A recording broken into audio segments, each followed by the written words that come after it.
In the small village offices of Crimea, 1941, a father spreads genealogical documents across a wooden table with trembling hands. His family watches, mother with her worried composure, children too young to understand why papers matter more than bread. The warm sunlight streaming through the window casts soft shadows on birth records, marriage certificates, and lineage scrolls that trace their family back through centuries.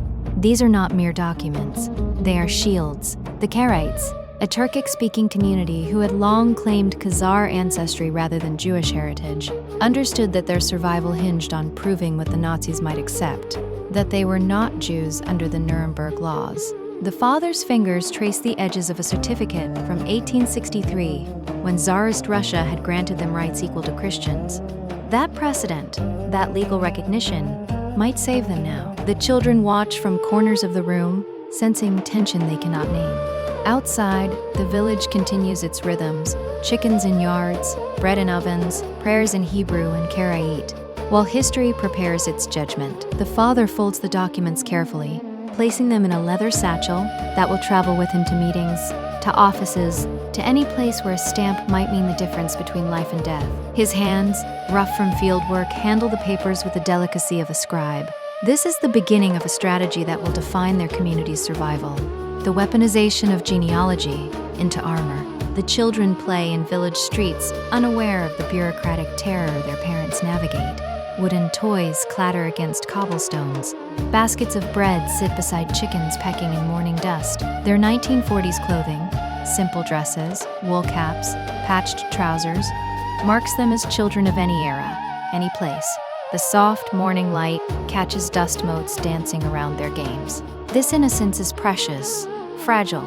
The Crimean Karaite children spoke Karaim, a Kipchak Turkic language, prayed in Hebrew, yet lived as their Tatar neighbors lived. Their parents had spent generations building a wall of distinction between themselves and the Rabbinite Jewish communities nearby. Now that wall would be tested. The children chase each other through lanes between wooden homes with tiled roofs, laughter echoing off walls that have witnessed Mongol hordes, Tatar Khans, and now the approach of something darker. An elder watches from a doorway, remembering when such play was unshadowed, when the only concern was the harvest or the weather. He sees in these children the future of a people who have survived by adaptation, by claiming the identity that offers protection in each new empire. The morning sun rises over Crimea as it always has, indifferent to the human dramas below. The children collect their toys, called home for breakfast, their stomachs full of milk and bread, their minds free of the documents and strategies that occupy their parents' waking hours. In the village hall, elders gather around long benches scattered with documents. They gesture with animated hands, voices low but urgent. The community must present a unified front. They are descendants of the Khazars, a Turkic people who converted to a Mosaic faith but are racially distinct from Jews. This is the ideology crafted by leaders like Saria Sapso, who had spent decades promoting the theory of Turkic origins. The elders know that 3 Jewish scholars in Vilna, Zelig Kalmanovich among them, have been pressed by the Nazis to weigh in on their status. These scholars, once opponents of the Turkic origins thesis, are now supporting it to save lives. The diffused sunlight from high windows illuminates faces etched with the weight of responsibility. They are not merely discussing identity, they are architecting survival. The strategy requires coordination, petitions to German authorities, documentation of linguistic differences, anthropological evidence of physical distinctions. They discuss the risks of their approach. Some Karaites will collaborate with occupation forces, will serve in labor battalions, will be accused after the war of complicity. But the immediate threat demands immediate response. The elders remember previous persecutions, the Russian pogroms, the Soviet suppressions, and know that this is different in scale and systematic intent. They assign tasks: who will write to Berlin, who will approach local commanders, who will hide those Jews who might pass as Karaites. The meeting breaks with a sense of purpose, mixed with dread. A German officer sits at a small desk, stacked papers before him, examining Karaite documents with the cold precision of racial science. The family stands nearby, close enough to smell the ink and leather, far enough to remember the power imbalance. The officer's hands turn pages. His face reveals nothing. Overhead artificial light creates subtle shadows that seem to lengthen the moment. This is the theater of the absurd, a man with a stamp determining whether a centuries-old community lives or dies. The 1939 decree from the Reich Agency for the Investigation of Families had provisionally exempted Karaites, stating they should not be considered a Jewish religious community. But the caveat haunts them. The racial categorization of an individual cannot be determined without further ado by his belonging to a particular people, but by his personal ancestry. Each case remains perilously open to interpretation. The officer consults his guidelines, the product of academic research commissioned by the SS, the contradictory opinions of scholars who themselves are under threat. He sees the Karaite claim, Turkic language, Khazar ancestry, rejection of Talmudic Judaism. He knows that 500 Karaites serve in German forces, that their labor is useful, that their alliance with Crimean Tatars provides political cover. The stamp falls, the family exhales. But the exemption is provisional, revocable, dependent on the whims of occupation and war. They take their papers with trembling hands, knowing that other officers, other days, might produce different judgments. From a distance, Karaite villagers watch horse-drawn carts and marching soldiers. Nazi troops move through the streets, and the Karaites see what happens to those deemed Jewish, their Rabbinite neighbors, the Crimea Jews who spoke similar Turkic dialects but practiced Rabbinic Judaism. Left behind baskets and personal items litter the ground, abandoned in haste. The afternoon sunlight casts dramatic shadows across worried faces. Children cling to parents, sensing the fear they cannot name. The Karaites know they occupy a precarious middle ground. At Babi Yar, 200 Karaites were massacred by German soldiers, unaware of or indifferent to their legal status. The exemption on paper meant nothing when facing the gun. They watched the deportations with the terrible knowledge of what awaits the victims: mass graves, execution pits, the erasure of entire communities. Some Karaites had tried to warn their Jewish neighbors, had shared documents when possible, had hidden children in their homes. Others looked away, grateful for their own reprieve, calculating that any association with Jews might endanger their carefully constructed exemption. The moral complexity of survival plays out in these moments. To help is to risk, to ignore is to become complicit. The soldiers march past, boots on cobblestones, and the Karaites retreat into their homes to count their documents, to check their locks, to whisper prayers of thanksgiving mixed with guilt. An elder stands in a community hall unrolling historic scrolls before officials. Maps of Crimea cover the walls. Family trees stretch across generations. He points to dates, to names, to the 13th century when the first written records of Crimean Karaites appeared, centuries after the Khazar Empire fell. Yet the narrative persists. The warm ambient light catches the rim of his white beard as he leans in, persuasive, informative. He presents the work of scholars, the linguistic evidence of their Turkic-Kipchak language, the anthropological research showing similarities to Egyptian Karaite Jews, but claiming distinct racial origins. This is the performance of a lifetime. The officials lean in, some curious, some skeptical. The elder knows that Jewish scholars in Vilna are simultaneously preparing bibliographies, translating rare sources into German, building an academic case for their separation from Jewry. He speaks of Sufut Quale, the fortress city where Karaites lived for centuries, of their service to the Crimean Khanate, of their loyalty to whatever power ruled their land. The scrolls are fragile, ancient, their edges crumbling, yet they carry the weight of survival. The officials take notes, make phone calls, consult higher authorities.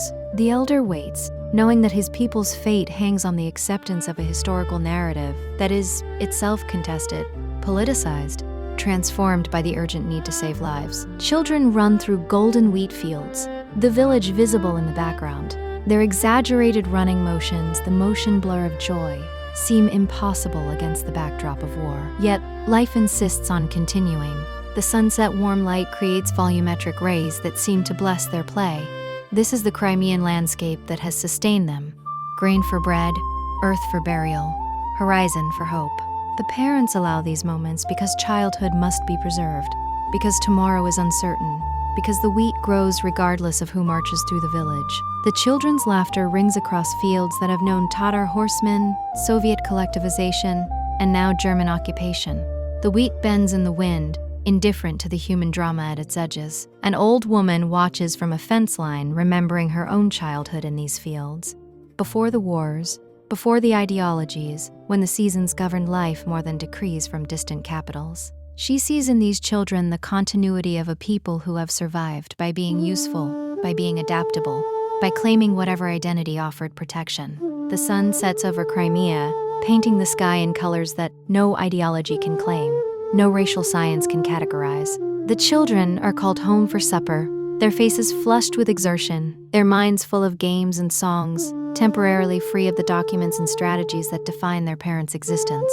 In a small wooden house, a father hides documents in drawers and cupboards. His wife glances anxiously toward the window, where any shadow might be a patrol. The dim interior is pierced only by small window rays that illuminate dust and danger.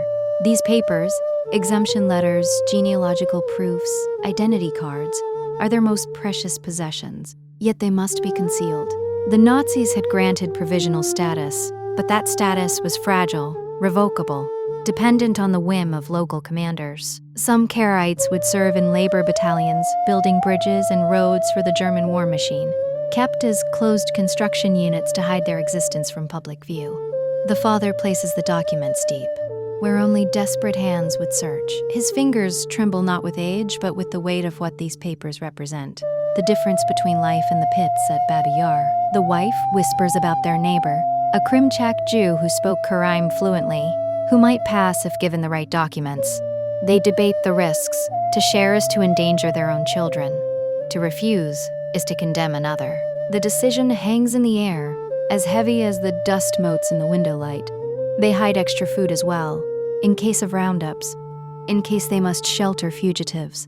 The house becomes a fortress of secrets, its wooden walls holding stories that could save or destroy. By candlelight in a wooden hall, elders review documents and strategy. The flickering flames cast volumetric shadows across faces etched with lines of worry and wisdom. They discuss the unthinkable. Some Karaites have already been killed. Others serve in the Wehrmacht and even the Waffen-SS as laborers, tolerated only because of their alliance with Crimean Tatars, who fight against Soviet rule. The Nazis need Tatar cooperation. The Karaites benefit from this political calculation, but the elders know their people are pawns, given separate existence only to avoid infringing the unified anti-Jewish orientation of the Nazi-led nations. They speak of Ananias Josiachkowski, the Karaite Turkologist who serves as liaison to the Germans, who risks his life to hide Jews by claiming they are Karaites. The candlelight dances on scrolls that trace lineages back to imagined Khazar kings, and the elders wonder if their ancestors could have imagined this moment. They review lists: who has been exempted, who serves in labor battalions, who has been arrested, who has disappeared. The numbers are uncertain. The fates are varied. Some Karaites collaborate with occupation authorities. Others resist quietly by feeding hidden Jews, by sharing documents, by maintaining their humanity in inhuman circumstances. The meeting continues into the night, candles burning low, decisions made that will be judged by history, by survivors, by the children who inherit this complex legacy of survival and complicity. In a modest home, a family lights candles, not for Shabbat, though their prayers echo Hebrew, but for protection. The flickering candlelight illuminates solemn expressions, faces turned inward toward faith and family. They are not Rabbinite Jews. They reject the Talmud, follow only the Tanakh, yet they share the fate of Jews unless their distinction holds. The candles cast shadows that seem to reach toward heaven with prayers. Some Karaites had risked everything to save Jews. Mina Fishhout survived because a Karaite friend provided her sister's identity card. Nechemiah and Ida Gleiser escaped death when Zajachkowski recognized their true identity but promised silence. This family lights candles for those hidden in attics, for those marching to labor battalions, for the children playing in wheat fields who must inherit whatever world remains. The flame is small but defiant, against the darkness gathering at the edges of their village. They pray in Hebrew, the ancient language that connects them to the Jews they claim distinction from. The linguistic evidence that both condemns and saves them. The mother whispers names of the dead, the missing, the saved. The father adds wood to the stove, checking that the chimney draws properly, that no smoke betrays their presence to night patrols. The children sleep in the next room, dreaming of wheat fields and wooden toys, while their parents keep vigil over candles that represent hope in a time of systematic despair. A German officer consults maps of Crimea, official stamps heavy on his desk. A Karaite family waits nearby as he points to territories, to ethnic distributions, to the complex racial geography the Nazis attempt to impose. The spotlight on documents creates a theater of racial science, measuring skulls, cataloging languages, determining who deserves life. The officer knows that 500 zeros, 600 Crimean Karaites, serve in German forces, that their Mosaic religion is unwelcome, but their Turkic racial kinship with Tatars provides cover. The maps show a Crimea being redrawn, cleansed, reorganized according to ideology. The family watches the officer's hands, hoping the stamp will fall in their favor, knowing that in other offices, other hands are signing orders for extermination. The dim interior seems to hold its breath. The officer consults his files, the 1939 decree, the academic opinions, the political calculations of occupation. He sees the utility of Karaite labor, the value of Tatar alliance, the complexity of ruling a multi-ethnic peninsula. The stamp falls, the documents are marked, but the officer adds a note, provisional, subject to review, dependent on behavior. The family takes their papers with gratitude that masks terror. They exit into the street, where other families wait, where the queue of those seeking exemption stretches around the building, where the machinery of racial classification grinds on, separating the living from the dead with the arbitrariness of bureaucracy. At wooden tables scattered with papers, ink, and quills, villagers prepare petitions. Adults write with determined concentration, while children carry papers between houses, learning early that survival requires documentation, advocacy, the persistent knocking on official doors. The warm daylight illuminates faces set with collaborative purpose.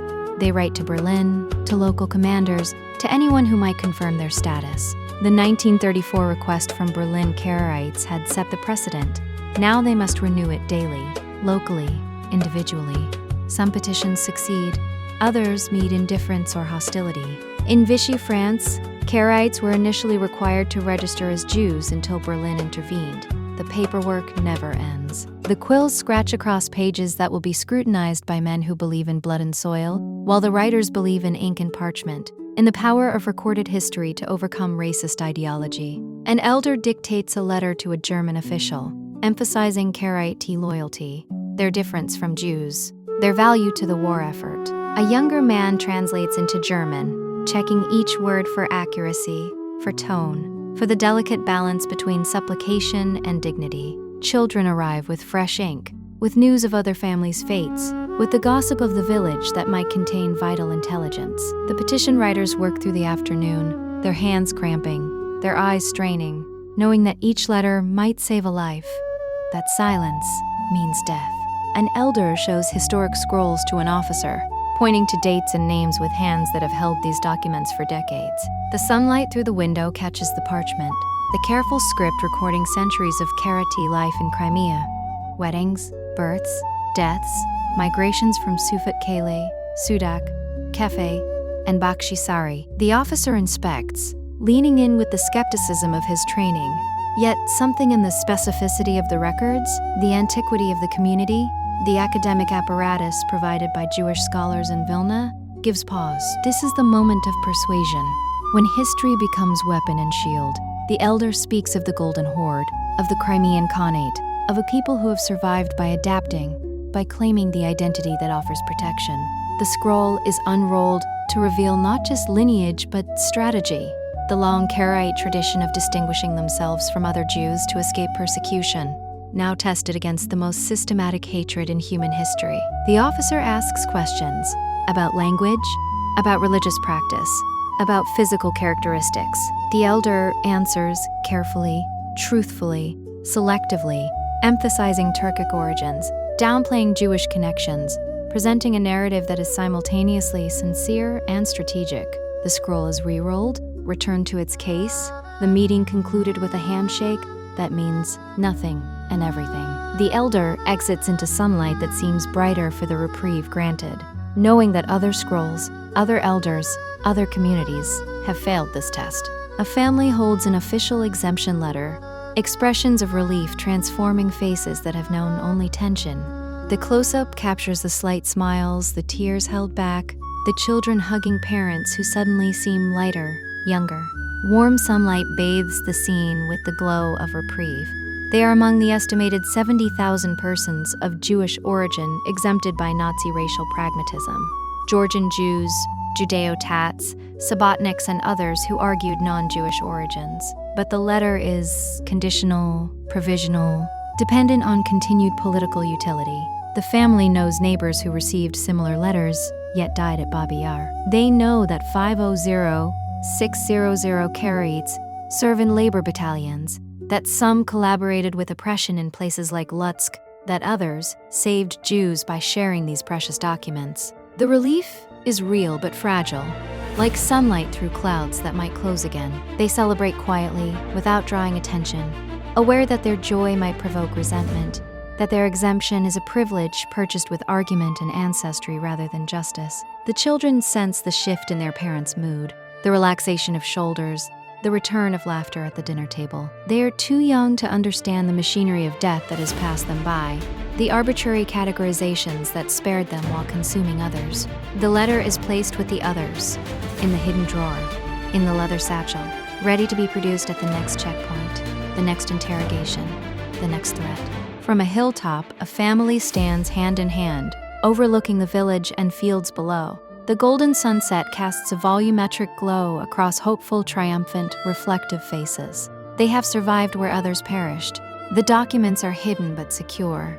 The children know songs in a Turkic language that has carried them through Mongol invasions, Russian conquests, Soviet collectivization, and Nazi racial science. The tilt-shift lens makes the village seem small, precious, preserved. They look down on streets where they once watched deportations, on fields where they played as children, on a synagogue where they prayed in Hebrew, while claiming Khazar ancestry.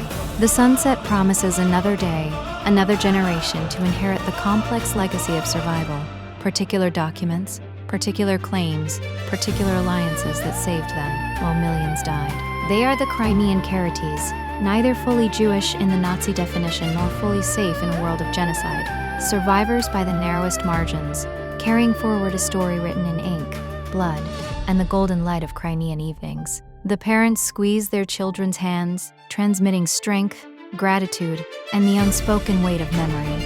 Below, the village settles into evening, smoke rising from chimneys, prayers rising from homes, the ordinary miracles of continuation. The family turns from the overlook, descending toward their home, their future, their place in a history that will judge them, remember them, and wonder at the strange alchemy by which some lives are preserved while others are consumed by the machinery of hate.